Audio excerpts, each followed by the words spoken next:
Well, first of all, let me say it's not every day that I like networking. There are days that I just think I would rather chop off my arm than have to go to that thing tonight. And I've tried to sort of recognize, you can overdo that stuff. I think that, to me, a lot of it revolves around context. Find a context. It's really hard to just walk into a cocktail party and start going around and shaking the hands of all the people in the room. I mean, I could never be a politician. That just freaks me out that they would go do that. That would be horrible. But I think if you're involved in a charitable organization, if you're involved in a trade association, a lot of my contacts came from my work with the Software Publishers Association and now with the National Venture Capital Association, because you have context. You have a reason to meet with people. It depends on the context. And I think that for those of you who sort of cringe at the thought of doing that, you will find it a lot easier the smaller the group and the more meaningful the context is to you. I think the easier it is. And build a network over time. It doesn't take, sure, I have a huge network. I'm going to be 50 next year. I mean, it took a long time to build that network. I don't think you can expect that you're going to suddenly have this network of super important people. I mean, the other thing about it is not all those people were that important when I first met them. They may be important now, but they weren't that important back then. Neither was I. I'm probably still not, but I'm working on it. But sometimes you meet people in a particular context, and you all grow together as a group around that context, and then those relationships become incredibly powerful. They didn't start out that way. What's the best advice you can give for managing time? When I got to business school here, there was a class taught by Michael Ray called Creativity in Business. I don't know if he's still teaching. He wrote a book. I don't know if he's still teaching around here or anything. Probably not. But he had this interesting class, and one of the elements he taught was you had to spend this week. You almost had to spend a week doing something. And there was this week called Do Only That Which is Easy, Effortless, and Enjoyable, which is a little hard in the context of being a second-year student at the business school, frankly. But what I realized, and my takeaway from that week, which has stayed with me all this time, is sometimes you're just more in the mood to do certain things than other things. And people laugh about my time management, but one of the reasons I don't have a secretary and I do all my own scheduling and all that is I like to manage around what I feel like doing at different hours of the day, and I like to manage around wardrobe. Like, some days I want to wear sweats all days, and some days I want to do the whole power suit thing. And I don't want to have to change during the day. So, I mean, if I told somebody, like a secretary, hi, you're my new secretary, look, there are suit days and there are sweats days. And on sweats days, I only take these kind of meetings, and on suit days, they'd think I was crazy, right? But the reality is you can be a lot more efficient when you can group together. Some days I talk on the phone. Other days I do big blocks of email. Some weeks I travel, sometimes I don't travel. And over time, you get really efficient at sort of figuring out how to group things together. Admittedly, the nice thing about being a venture capitalist is people do tend to sort of bend to your schedule. If you were a corporate executive, it would be very hard to say to your boss, oh, today's not a suit day. I can't possibly meet with that customer. I'm in sweats today. That wouldn't work very well, but I think that's part of why I picked the job I picked is that I do that. I use a lot of technology, and I delegate a lot too. I mean, you just can't do all that stuff. And then my husband says I also just lower my standards. Like, if you come to my house for dinner, it's probably pizza from Round Table and a salad, or if it's pasta, you either had to make it or you're going to have to clean it up. So there were some students here last year, and I was speaking in a class, and about 7 of them came up after the class, and they said to me, we'd really like to meet with you again. We really want to explore some issues, and they were really nice about it. And they said, can we take you to dinner? I said, I don't really like going out to dinner. I like being around my kids, but if you want to bring Chinese food over to my house and clean up after yourselves, you can do that. And so we did that, and it was really fun. So I think there are ways you sort of make things work, and you kind of get creative about how you manage your own time. At the end of the day, the bottom line too is to prioritize. There are just times you have to say no. And that's the hardest thing for me to do. It's that student on a Sunday who wants 15 minutes. You just can't do that for every student who contacts you. And that's the hardest thing. I mean, if I could do that all day, that's super fun, but that isn't, I just can only have so much time for those sorts of things. So that's a good segue into this next question, which says, why do you spend so much time emailing entrepreneurs whose business plans you're outright rejecting, considering you've little to gain from those interactions and little time to maintain more productive relationships? Well, first of all, you never know which one's going to be productive or not productive. And I think that's one of the beauties and challenges about this environment that we live in, is that anyone might be a great entrepreneur. They might be a great entrepreneur today. They might be a great entrepreneur 3 years from now. You know, I joke about this. If Sergey and Larry had come to me, I would have said, "Search, it's already been done." You know, I'm not going to go there. If I can't remember the Facebook guy's name. You guys, whoever is, oh shoot, he's a Harvard dropout. He hasn't even graduated from college yet. Are you really going to look at his deal? I mean, the thing that's so wonderful is there are a lot of fabulous entrepreneurs who are brand new and who are breaking the rules and making new rules. And I don't know who those people are going to be. So if you have if you just always have I think a courteous and professional front to people remember that. And again, there are, I emailed some really high-level guy at Google a couple of years ago, and I said, it was kind of like a cold call email. I said, I just would really like to meet you and talk to you about what you're doing in this space. And it turned out he had been a student at the business school and had come to a time I taught my case. And so again, I'm like the Catherine McPhee of that, but for him, he was an American Idol watcher, so it was okay. It was like, hey, yeah, I'll take a meeting with you, Heidi. I remember when you spoke at my class. And, that happens sometimes. And so, part of why you do stuff like this or meeting with entrepreneurs is because that is my job, and I am prospecting, and you got to kiss a lot of frogs to find the right thing. And sometimes it's just a goodwill creation that I think comes back and hopefully brings benefit in the future and kind of creates general goodwill. There are times you just don't respond. I mean, that, unfortunately, because of the nature of our business, sometimes you turn people down for reasons they don't want to hear. And sometimes it's not in your best interest to tell them. And you don't have to. I can just say no. I can just say it was a bad day. I mean, I was talking to somebody this morning. I did a podcast this morning. I said, what happens if you just have a meeting with the entrepreneur and you just can't stand the person? Some people can work with people they can't stand. I have a hard time doing that. And so if I find the person annoying and grating and offensive, I'm probably going to turn them down. Am I going to say, I find you annoying? That's why I'm turning you down. I mean, probably not, Right. So sometimes you just say no and you just try to make people go away. And I haven't figured out a perfect way to do that. Yeah, sure. No, So I would like this next question, which is there a really good way to reject someone? Yeah, you say, I love this deal, but my partner is just, I can't get it over it. That's the best way. And we laugh about that because that is sort of, it is a partnership, and you do have team dynamic.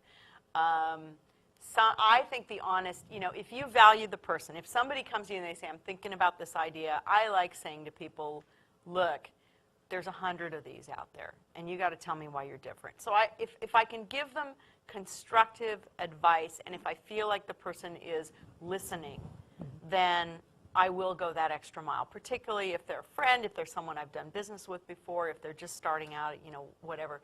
It's remarkable to me how many times people just don't want to hear it. And so if they don't want to hear it, you can kind of sense that, and by the end of the meeting, you just say, hey, don't take offense, but this isn't a deal for me. And I think that's the thing that people also, they don't realize is when you're pitching your deal, it's not like interviewing for a job. When you're interviewing for a job, there's an identified job. They're probably going to interview 15, 20 people, and somebody's going to get that job. When you're pitching a deal, you're pitching to a person who looks at 200 deals a year, 300 deals a year, and is going to maybe do one or two or none. They're not compelled to do any if they don't find something that's interesting to them.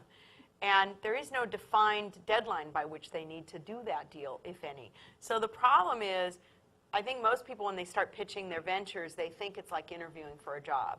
And you either should get the job or told why you're not getting it, or somebody should get the job.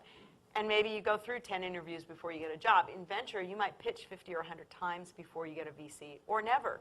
And you have to be ready for that. And so what I really respect is if I turn somebody down, they email me back and they say, I get it, I really appreciate your time. Could you give me 3 things I could improve upon? What were the 3 things that really struck you as bad? The worst thing, there are 2 bad ways to respond to rejection, right? One is to not respond at all. And it's amazing to me how many entrepreneurs, I don't know what it is. I'm spending time too. I'm spending 6, 7, 8, 9, 10 hours trying to get to know the deal. and at the end I send them a note and I say, I'm sorry, this deal, it just isn't going to work out for me. At least if someone said, well, I appreciate your time, why wouldn't you spend the 2 seconds to kind of close the loop in a courteous manner? Or they want to come back and argue with you. Well, you're wrong. You're wrong about that. And when they do that, you just say, great. The last thing the world needs is for another failed entrepreneur to exist. So I hope you prove me wrong. I hope you out and make a cajillion, bazillion dollars and satisfy this market need, because I'd be happier. The world would be a happier place if you do than if you don't. But it is. I mean, it is. People don't like to be rejected, and unfortunately, in my business, you're saying no 99.5% of the time, if not more. I actually find it liberating right now because I'm saying no 100% of the time, because we've exited our investment period, so I'm not doing any investing, and it's in a really funny way. I'm trying to stay in the deal flow business, and I get a lot of deal flow. So I say to entrepreneurs, I'm not funding anything right now. If you want to come spend an hour pitching me your deal, I'll listen and I'll give you my feedback. And if I think it's worthy of, if I think it would be something I would have done, I'll kick it over to one of my other VC buddies. But no guarantees, right? Zero. And that's actually been really comforting, because there's nothing I can do anyway. So I think it's going to get boring after a little while, but right now it's actually kind of fun to just say, and it's interesting to say, if somebody says, I just want your feedback, and you say, well, I can't give you any money, but I'll give you my feedback, and then all of a sudden your feedback's not that interesting anymore. But some of them still want your feedback, and it's been kind of fun, and 2 of the deals that I've done that for in the last 6 months both look like they're going to get term sheets from the guys I referred them to. So again, it's like, what am I being paid for that? I'm being paid 0. But next year, if and when I either raise a new fund or go out to join another firm, and they say, well, what the hell were you doing the last year where you weren't doing any deals? I can say, well, look, these 2 deals got funded because I helped these entrepreneurs. And so I guess I'm still good at finding deals, even if I didn't do them myself. This question is, when you started your career early on, like many of us, I imagine you didn't have much to offer senior people. So how do you establish reciprocity with those higher status contacts that tend to be more valuable? It's interesting. This question comes up a lot. And I always find it's kind of funny in the way that we all have to start somewhere. And my own belief is everybody's got something to offer. You have to pick the right person you're going to offer to, and you have to figure out what that person needs. And so there are literally people who have traded me. There was a student at the GSB here once a couple years ago who wanted some of my time on something, and he was a personal trainer, and he said, I'll train you. And he did. And he worked with me for a couple months, and the deal was, I would talk if I could while he was training me. And that worked, There are, again, I think it's about context. If you want to get to know somebody, volunteer for a project they care about. Almost, in fact, the interesting thing is almost every sort of high-powered person, you go look at the venture capitalists and go look at their bios, or go look at the CEOs and look at their bios. They're all on some nonprofit board. They're all on some they're politically affiliated. They're all involved with schools or something. Get involved in one of those organizations. It's a great way to meet people and contribute that way.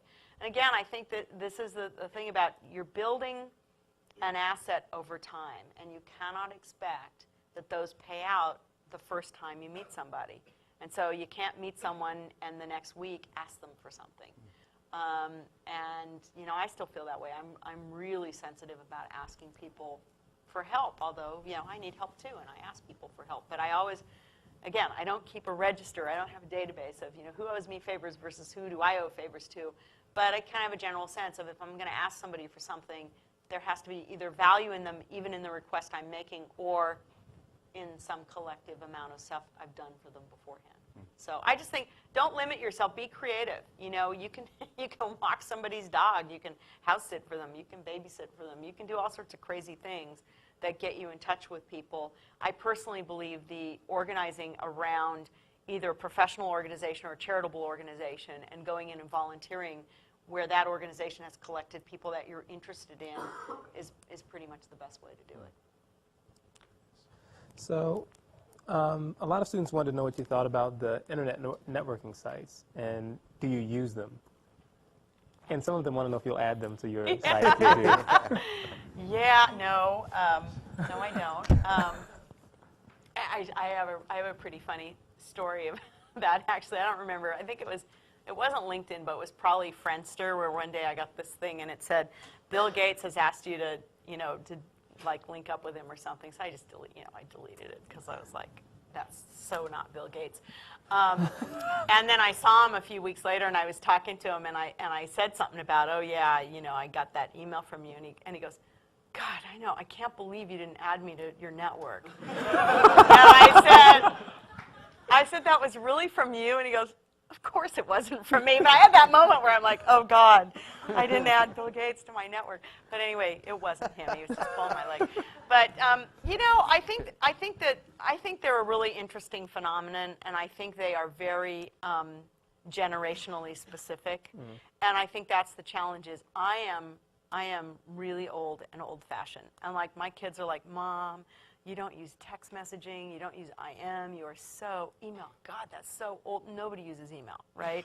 But I use email. I struggle through texting and IMing and all that stuff. It's just not the way I like to operate, where my kids do that totally all the time. They have 17 different email addresses. I'm like, I have a hard time remembering 2. And so it's just it's a generational thing. And I think things like, for example, LinkedIn, I pulled myself off of LinkedIn because the problem is all the favors were only flowing in one direction. And I wasn't using it myself. I just kind of, and maybe I'm just kind of built my network the old-fashioned way, and I've got my life working in that way. And so I use email. I pick up the phone and call people. I find who I need through, I Google a lot of stuff. So I do use current tools. I'm not using like the telegraph and smoke signals anymore. But I use the things I'm comfortable with, and it's probably not the same way my kids would do things.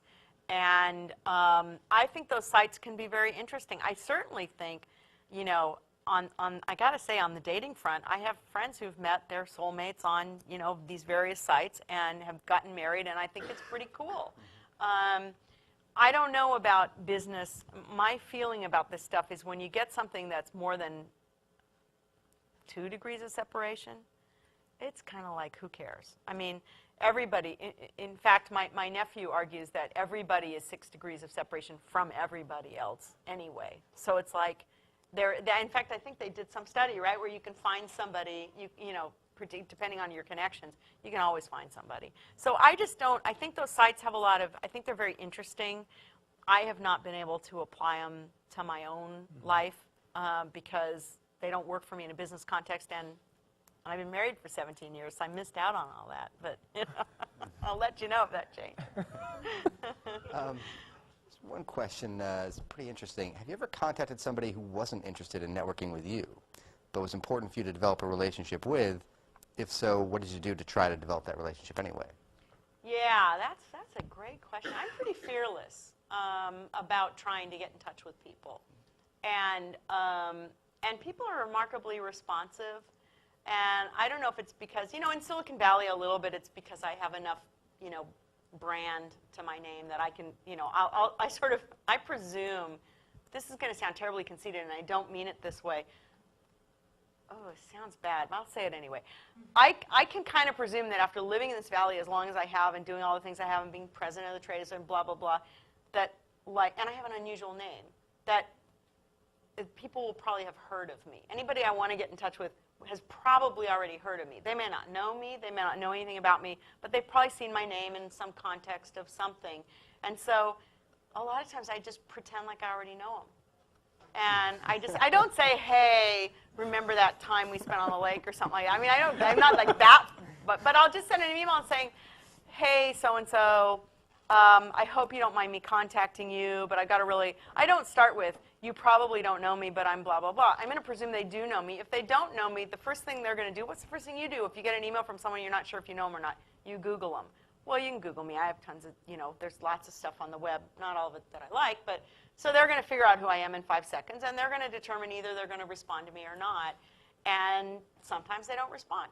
If they don't respond, I try emailing them again, and if they still don't respond, I either give up or I try going through another context. I will almost always use a friend, as a conduit, because it's a lot easier to say, hey, Heidi wants to talk to you, is it okay?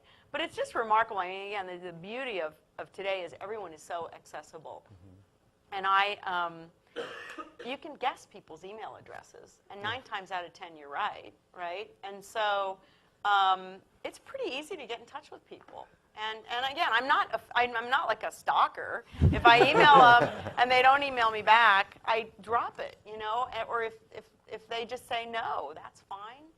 You know? I'm not afraid.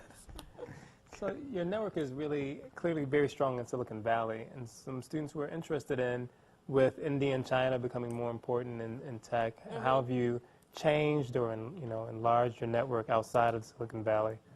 That's an interesting question, and that's a trade-off, and I think that's one that you all have to think about, you know, where you are in your careers. I really think that, I mean, clearly the world is going elsewhere. I don't think that neither Silicon Valley nor America can continue to be sort of the superpower they once were.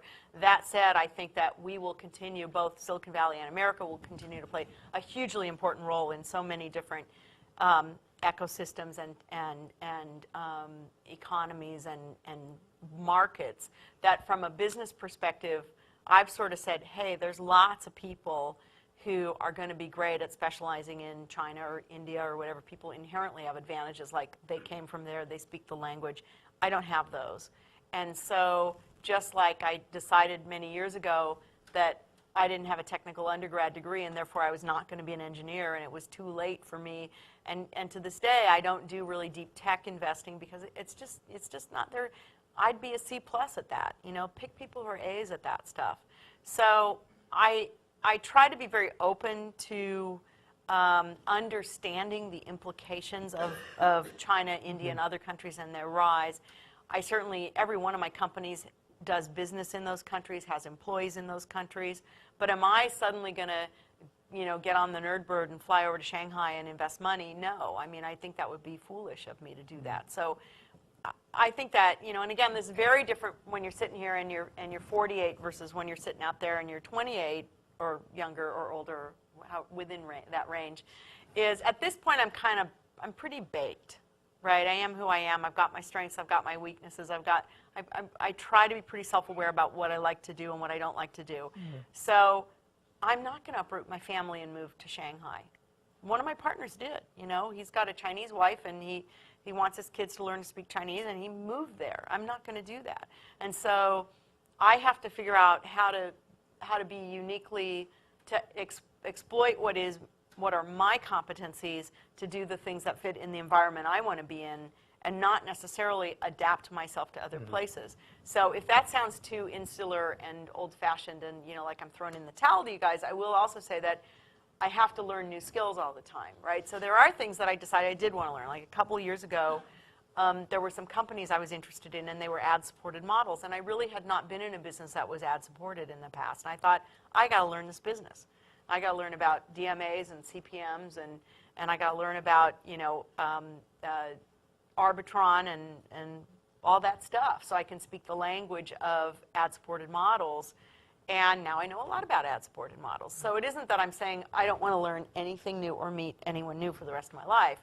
But I just think that there are places where you can expand your skill set, and there are other places you can say, I'm only going to be a C player in that. What role do you think gender plays in your networking?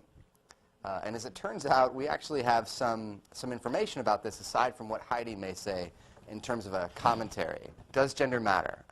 Does the fact that you're a woman affect your networking, or does the fact that you're a woman affect the way in which you network? I guess I'm struck by the fact that when I go look at Heidi's website for Mobius, and I don't know if you can see this very well, but this is the picture of the partnership team.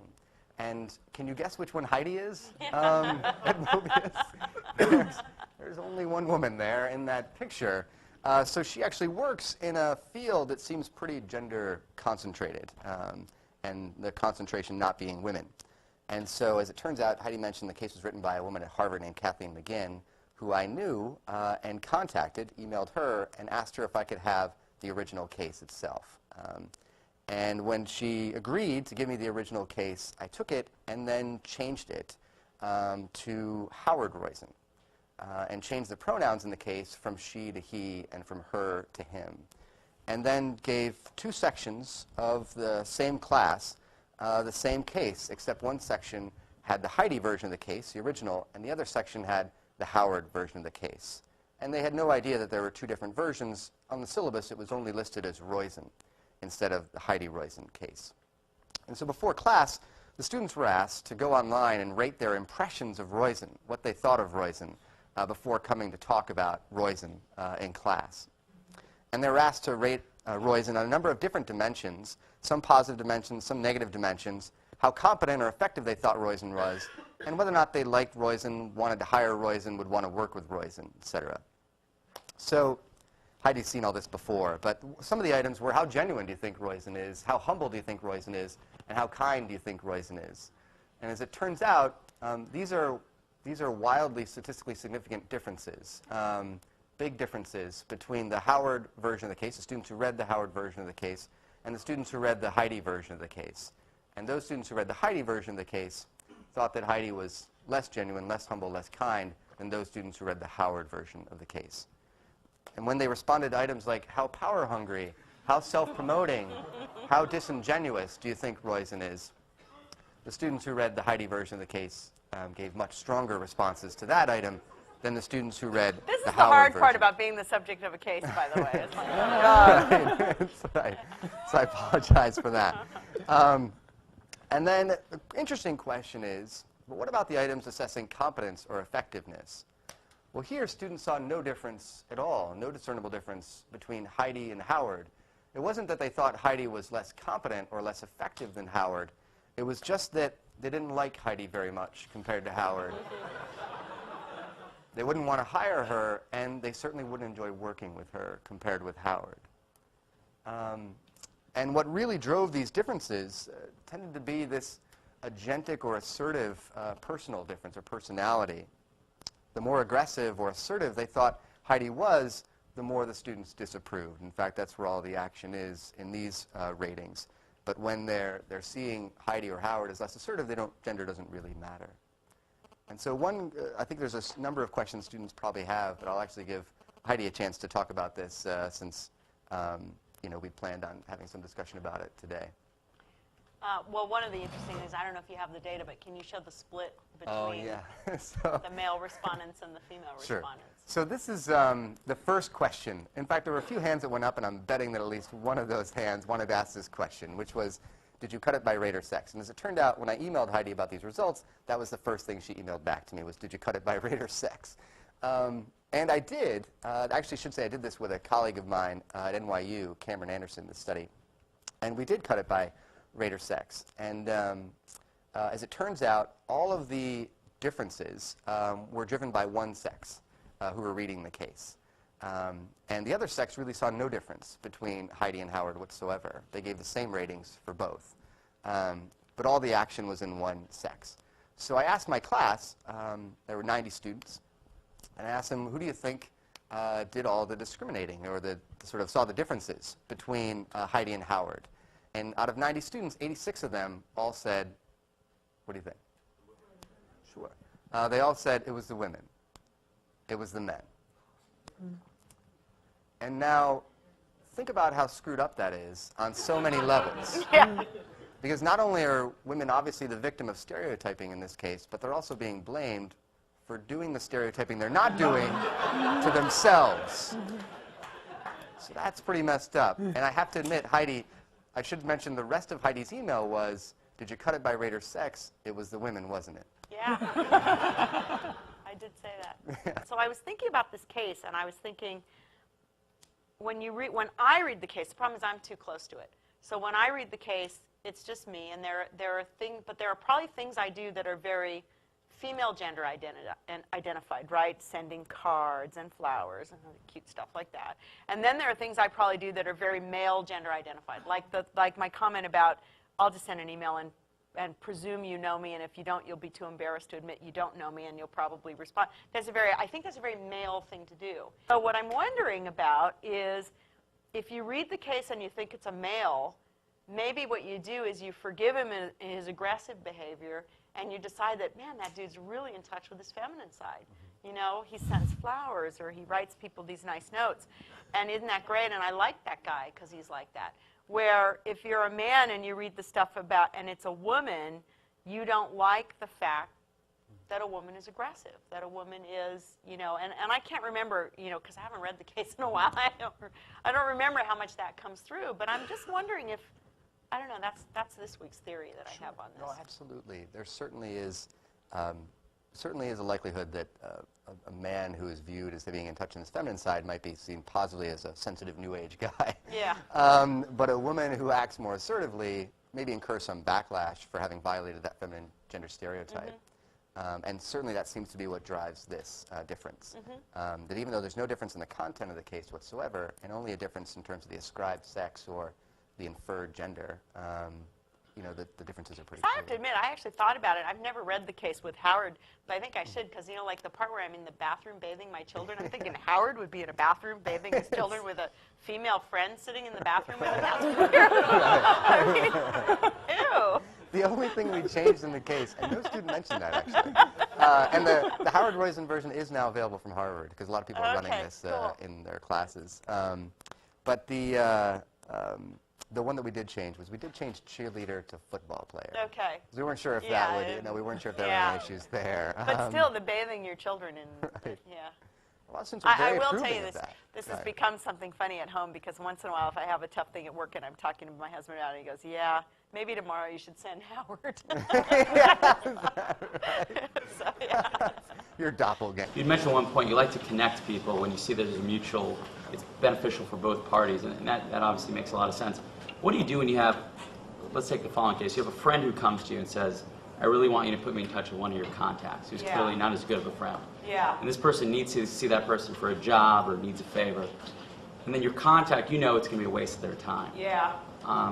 But you don't want to tell your friend no. You Yeah. don't want to waste your contact's time, because next time they're going to not want to see who you're introducing them Right. to.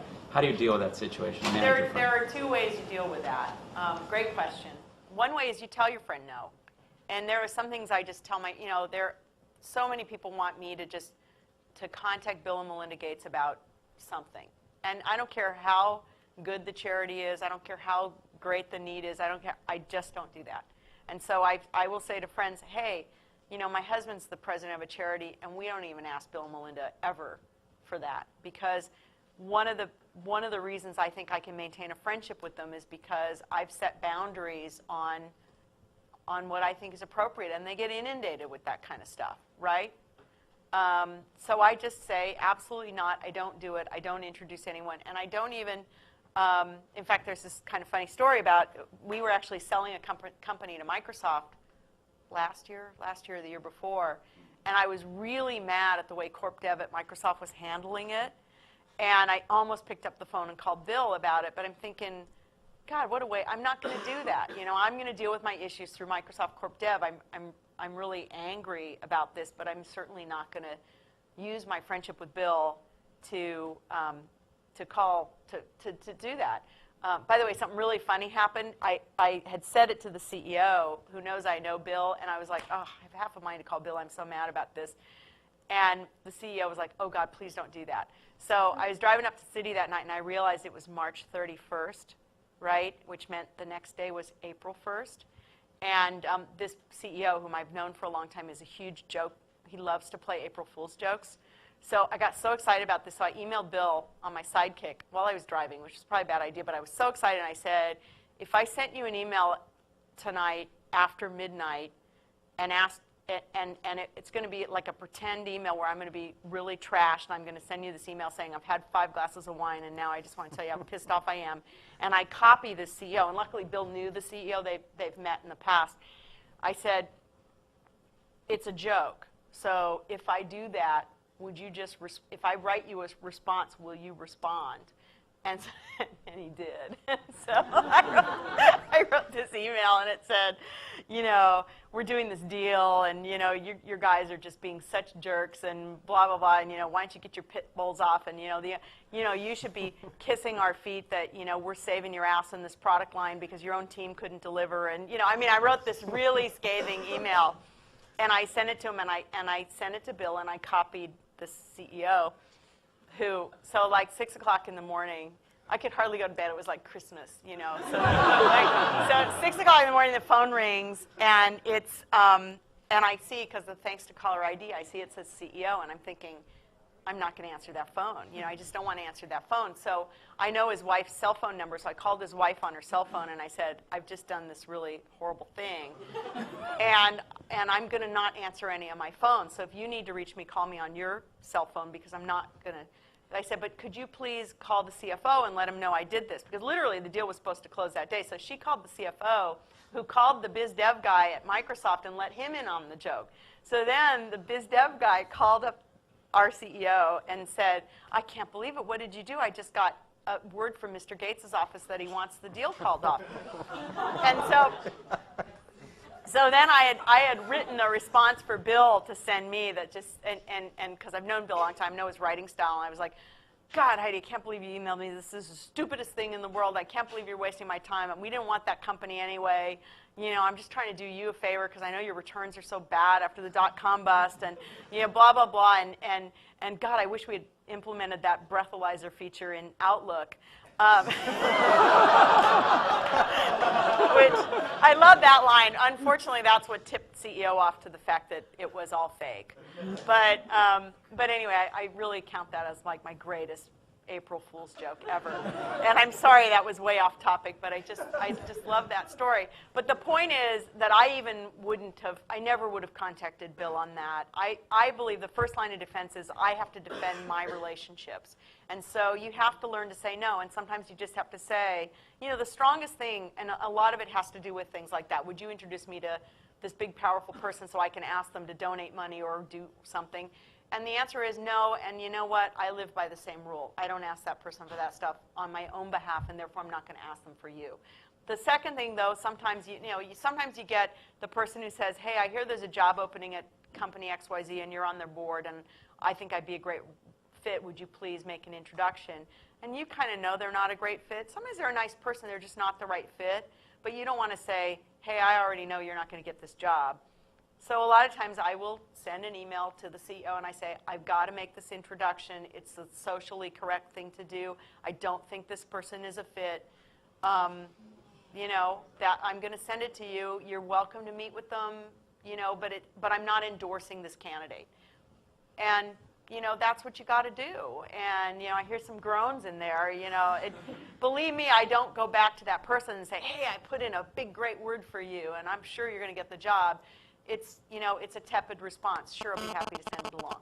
So, again, it's a big spectrum, and sometimes you got to say, please don't touch this person with a 10-foot pole, and that happens sometimes with references. I get called for references on people, blind references, and that's one of the most delicate things in the Valley. Believe me, you never put that on an email or on a voicemail or whatever. But if you ever email someone and say, hey, I'm thinking of somebody for a job, and I know they worked for you, what can you tell me about them? And the response comes back and says, call me.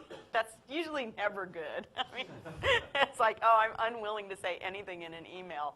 That's usually bad. But that's a lot of the fabric of what makes this Valley work is I can't let someone knowingly hire, some axe murderer if I like that person and I know that person's an axe murderer. So you got to be very careful about that stuff, though. Hi. Apparently, you seem to tell people what you think. Do you sometimes feel like you need to be a hypocrite to actually please people? Yeah, that was pretty hypocritical what I just said, wasn't it? I mean, again, No, it sounds when you bad say, to "I say, don't yeah, I'll believe that pass your resume along, when I'm also going around the back door to that person saying, I just don't think this is going to be a fit. And by the way, once in a while someone gets hired that I didn't think was a fit. So, there's a big difference between a good person's skill set, but they're just not right for this job versus evil person, which frankly I try to diminish my contact with those people, or I will say, gee, the job's been filled, or every once in a while I have a really hard time with this, but I'm trying to learn to just hit the delete key. One of my partners has this big issue with me because he says I am incapable of not responding. I have to respond. And he said, sometimes you just have to hit the delete key. Because he runs this blog, and he has all these readers, and they all respond. And I said, God, how do you keep up with the burden of just having to respond to all those people? He said, I don't. And I have a really hard time, I do. And again, it's one of the things that I find the most fascinating about entrepreneurs is when they get an idea very often, they just don't want to go out there and see that it's already been done. And so they just go like this, and they focus on their thing, and you go, try Googling the following words and see what comes up. You know, it's sort of, again, it's remarkable that all that data is out there and people don't use it. So you walk a fine line.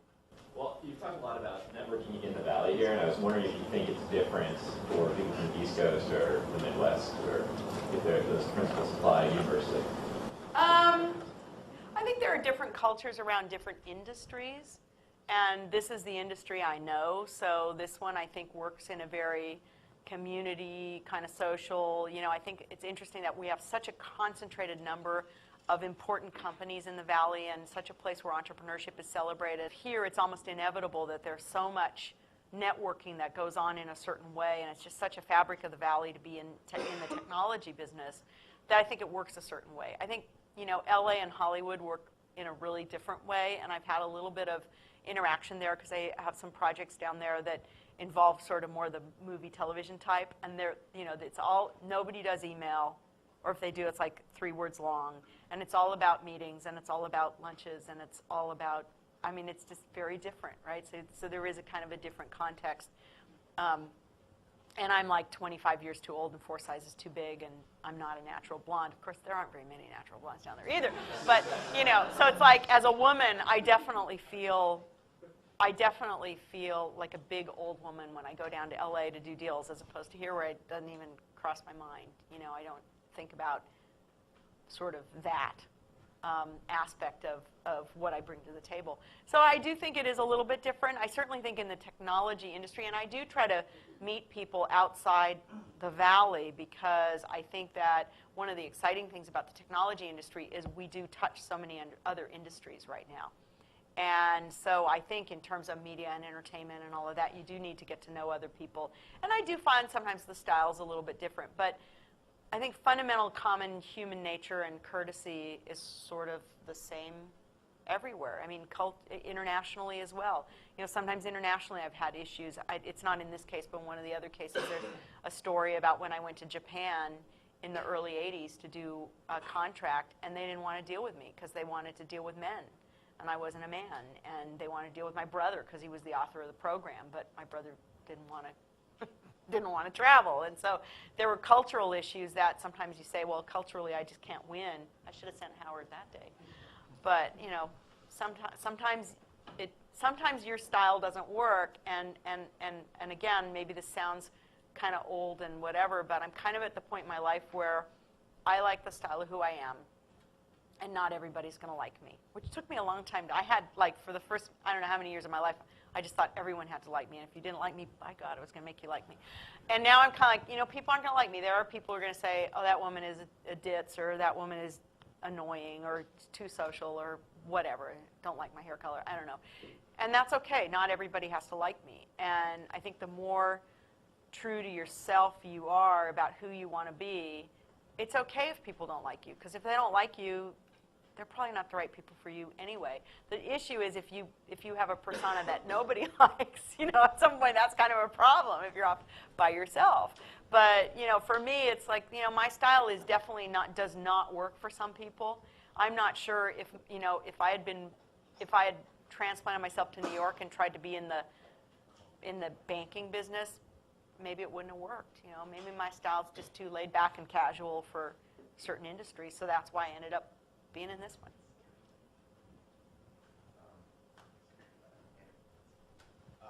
It seems from the case and what you've been talking about today, you've got varying levels of contacts with your friends, and so some people you've seen recently and always, and then some people you probably haven't seen for a couple of years. I find it difficult myself, and I'm wondering if you have any tips or tricks that you have to make it less uncomfortable when you re-engage with people that you've either forgotten, or you know they're nice people and you want to be involved with them, and you see them after 3 or 4 years and you're like, God, I don't know your name and I have completely forgotten all about you. Yeah. Do you have any tips for either remembering that or how to get through that initial awfulness? Well, I mean, the first thing is personally, I almost never pick up the phone. It's all on email. And if I'm going to talk to someone on the phone, I schedule a call. Because I find that the dialogue on email allows you time to think, it allows you time to research, it allows you a different sort of flow of conversation, and it allows you to control the interaction a little bit differently than it does on phone. Now, again, please temper that. I do have friends. They have my cell phone number. I have their cell phone number. We talk on the phone. But I'm saying in the context of what you're saying, like you run into someone and you say, gosh, I haven't seen you in a couple years. I'll follow up with you on email. And then I follow up on email and I figure out what the appropriate context is. Sometimes there's no context. Sometimes, you know, there's no reason to get together. Sometimes you think, well, that's a really interesting person, and even though there's no reason, I want to get together, and you make time. I also think that I've gotten pretty good at, you know, for example, a friend of mine wrote a book about the iPod, a guy named Stephen Levy, who writes for Newsweek, and he asked me if I would have a party at my house, like a book signing party. So Steve's based in New York, and I said I'd have this party for him. And so he and I collaborated on the guest list. And what's been great about that is there have been opportunities for me to invite people that are not necessarily people I'd have over to dinner on Friday night. I haven't seen them in a couple years, but maybe they're people I used to work with at Apple, or they're people in the music industry, or they're people he and I know from, you know, he used to be a reporter at MacUser a cajillion years ago, that we know in common. And it was a great opportunity to reacquaint those people, you know, to pull us all together. So there are going to be 80 or 90 people at the house, and maybe 20 of those people are people that I'd say, hey, haven't seen them in a couple years. There's context in this. How much time am I really going to spend with each one of those people? It's a 2-hour party, and there are going to be 80 people at my house. But what's interesting about that, and this goes to this whole house thing, which is another controversy. You know, I like to use my house like a conference facility, but people feel different when they come to your house than they feel if you run into them somewhere else. They feel like they have, that it's more personal. And it is more personal. It's your house, for God's sakes, you know. So you do give up a little bit of your, you know, your whatever it is, your security or anonymity or whatever when you have people over to your house. But it means I can have a 5-minute interaction with somebody that's probably going to be more meaningful than if I ran into them on the street for 5 minutes. But still, there's only, you know, I have the same issue you guys all have. There's only so many hours in a day. And at the end of the day, you got to figure out who you're going to spend time with, because either it's important to your work or you just enjoy it. And you got to make trade-offs, and it's hard to do. Can you talk about some bridges you've burned or some contacts you've jacked up? Yeah. I try to not burn any bridges, but I certainly have had some in the past that, you know, there are people that I've decided I'm not going to deal with you anymore. And again, there's the subtle way of just, you know, yeah, we'll get together someday. Oh, I accidentally deleted your email. Oh, my spam filter must have caught that email. And, you know, usually people kind of take the hint if you're just unresponsive that you eventually, they go away. And I take the hint if people are unresponsive to me that I eventually go away. Sometimes you have to specifically say to someone, you know, what you did to me is really wrong. And I don't like the way you behaved in this manner. And frankly, our relationship is over. And I've probably done that outside of dating. I've probably done that fewer than 10 times, you know, where I've had to literally say to someone, in fact, it's probably fewer than 5 times. It's probably like 3 or 4 times where I've said to someone, I just don't want to hear from you anymore. And usually it's some really, you know, pretty bad thing. Work out, but it didn't. Well, I can tell you one thing where I, you know, to this day I feel bad about it. There's nothing more I can do about it. But, you know, somebody wrote this pretty nasty book about Steve Jobs a number of years ago, and they quoted me extensively in the book. And I knew the guy and he had interviewed me. And, you know, out of the things I said in the book, 10% of the things are probably things I said that probably weren't that nice, and I wasn't being careful. And 90% are things, there were even really nice things I said that he twisted around or didn't include or whatever. You know, he had a picture he wanted to paint, and he used me. When the book came out, I was completely mortified, and I thought, what am I going to do? And what do? I called Steve. I apologized. I said, I'm really sorry this happened. You know, the lesson to me is some of those things I actually said. Why would I do that? You know, but, you know, whatever. There were a few things I said that weren't that nice. There were lots of nice things I said they didn't include. I said to Steve, you know, I thought it was going to be more balanced. I thought it was going to be fair. I'm really sorry I did this. I'm never doing it again. And it was interesting. I was somewhere with his wife, Lorene, last year at this time, and we were away on this big hiking trip.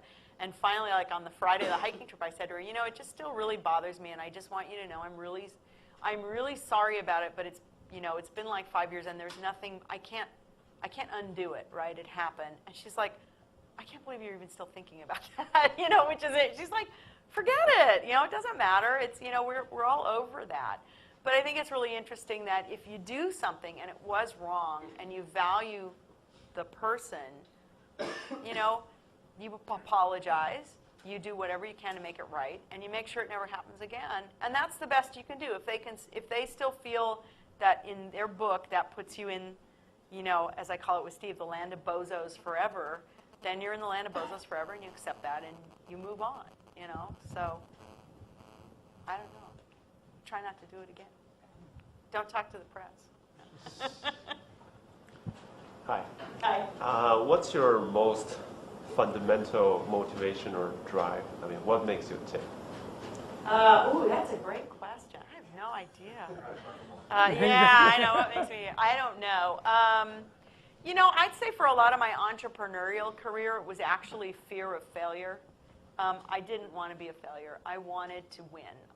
There were people who didn't think I could do it, and I really wanted to do it. And I think that's kind of a negative, you know, that's a little bit of this beat the other team mentality, but let's face it, it's really compelling to beat the other team. It's really compelling to say, man, those VCs who turned me down and those guys out of business school who told me I was nuts for starting my own company, I want to prove them wrong. And that does motivate you. I think that some of the motivation for me, certainly in my entrepreneurial days, was the pride of seeing something great happen, walking down a street in Taiwan and seeing my product in the window, or getting a great review, or seeing employees, you know, have a great time. I mean, the culture that we built at our company, to this day, some of my best friends were the people I worked with there, and they'll say to me, I've never had a work experience like that. It was the best work experience I've ever had. So that drives me. I mean, certainly the financial rewards have been great. Certainly the opportunity to contribute, the opportunity to give back, to engage with really interesting people.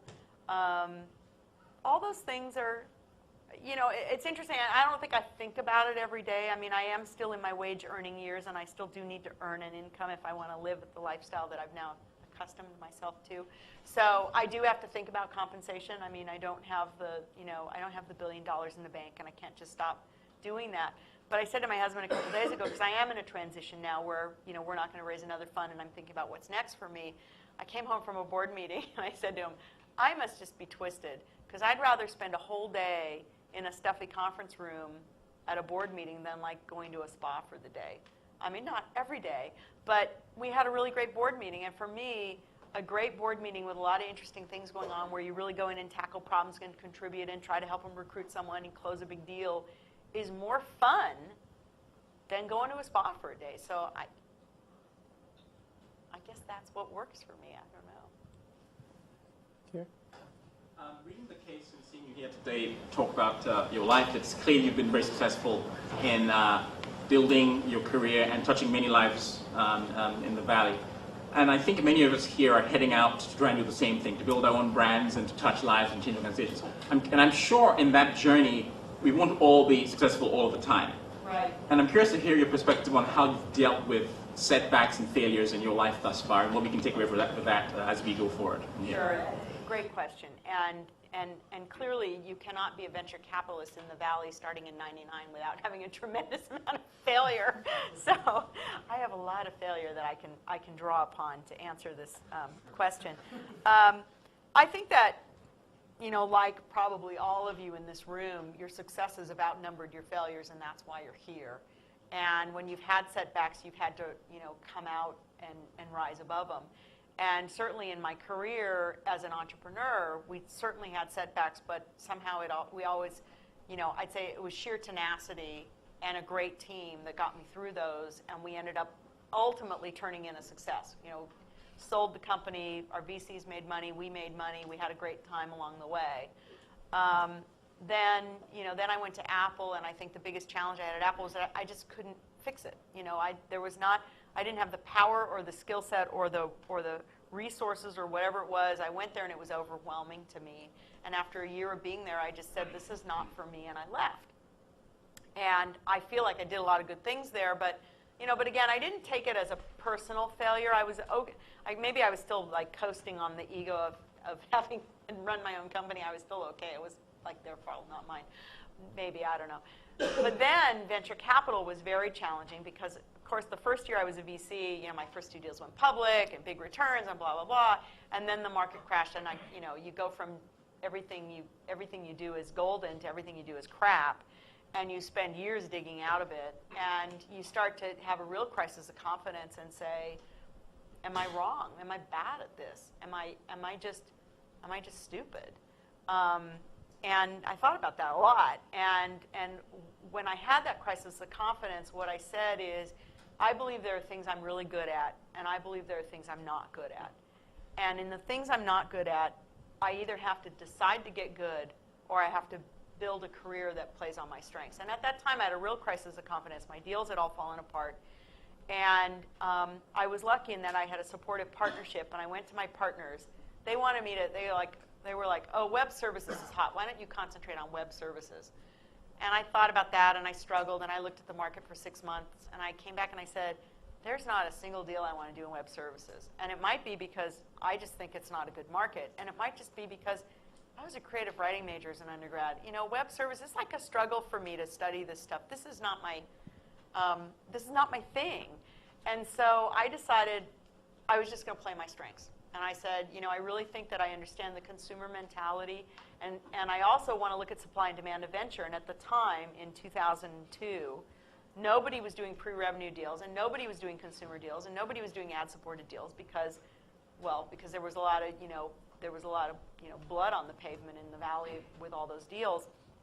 And there was a lot of kind of momentum paralysis. Like, unless you have momentum, I can't do the deal. And so as soon as you're $1 million a quarter in revenues, I'll look at you. And I thought, well, then I'm competing with all these other VCs. I don't want to do that.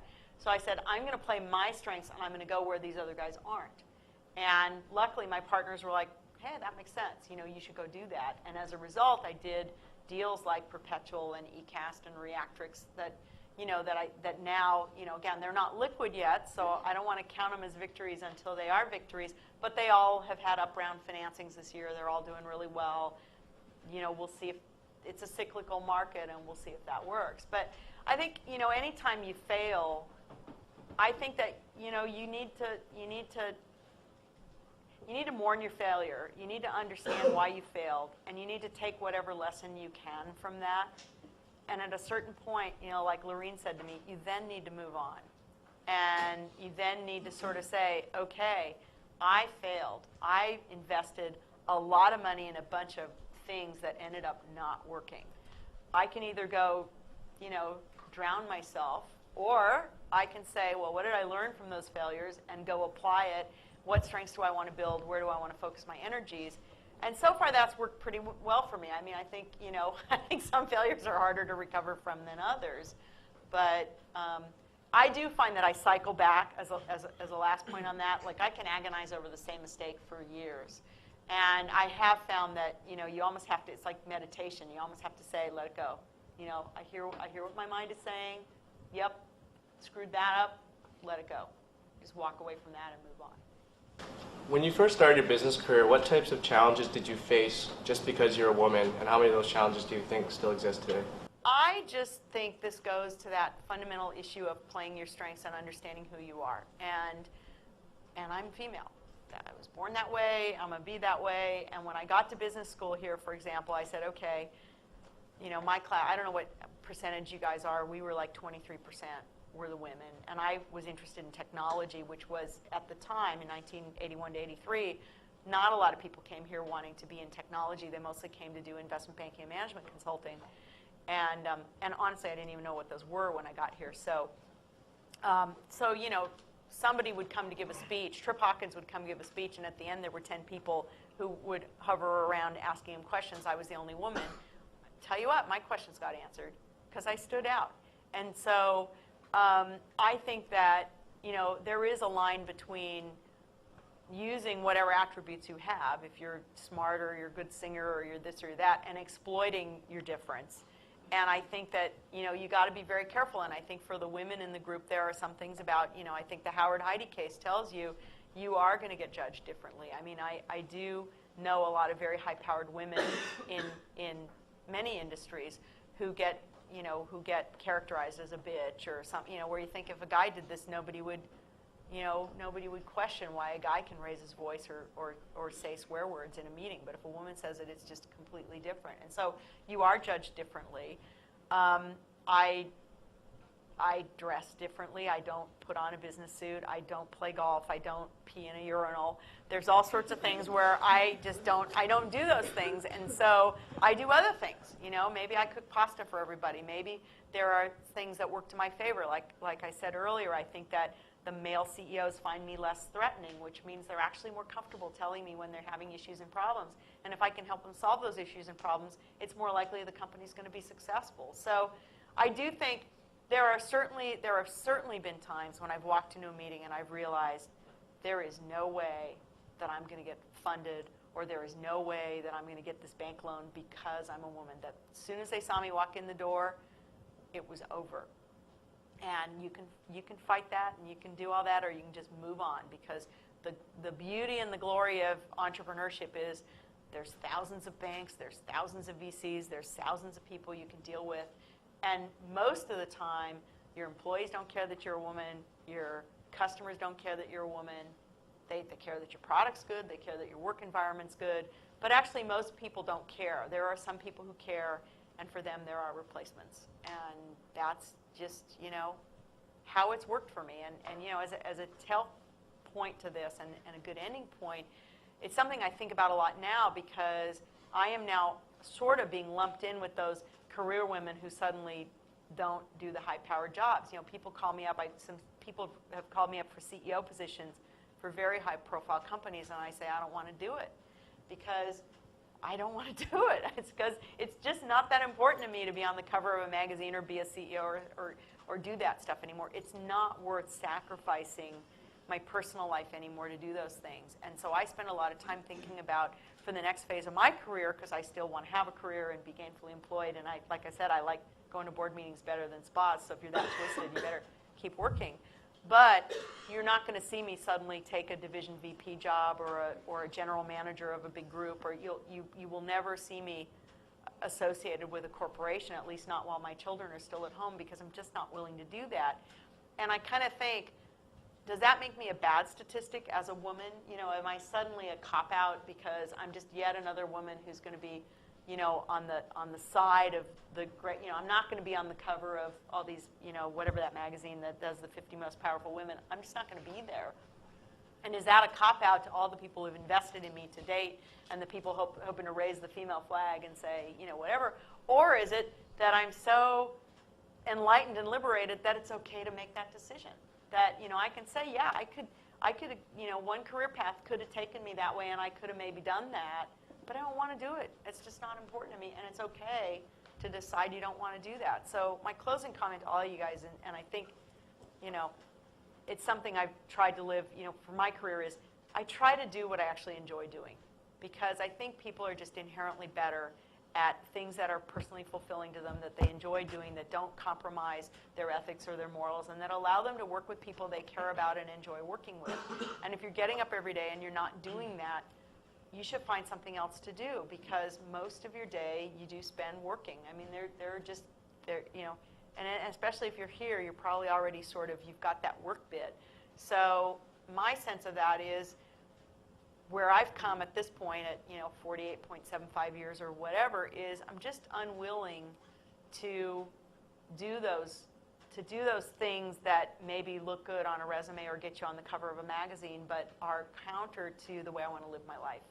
And who knows if that's a good decision or not, but at least I'm kind of having fun on a daily basis, which, you know, not to get too philosophical here, but, you know, that's pretty good just in and of itself. So anyway, with that, this was fun. I'm sorry about last week. Thank you.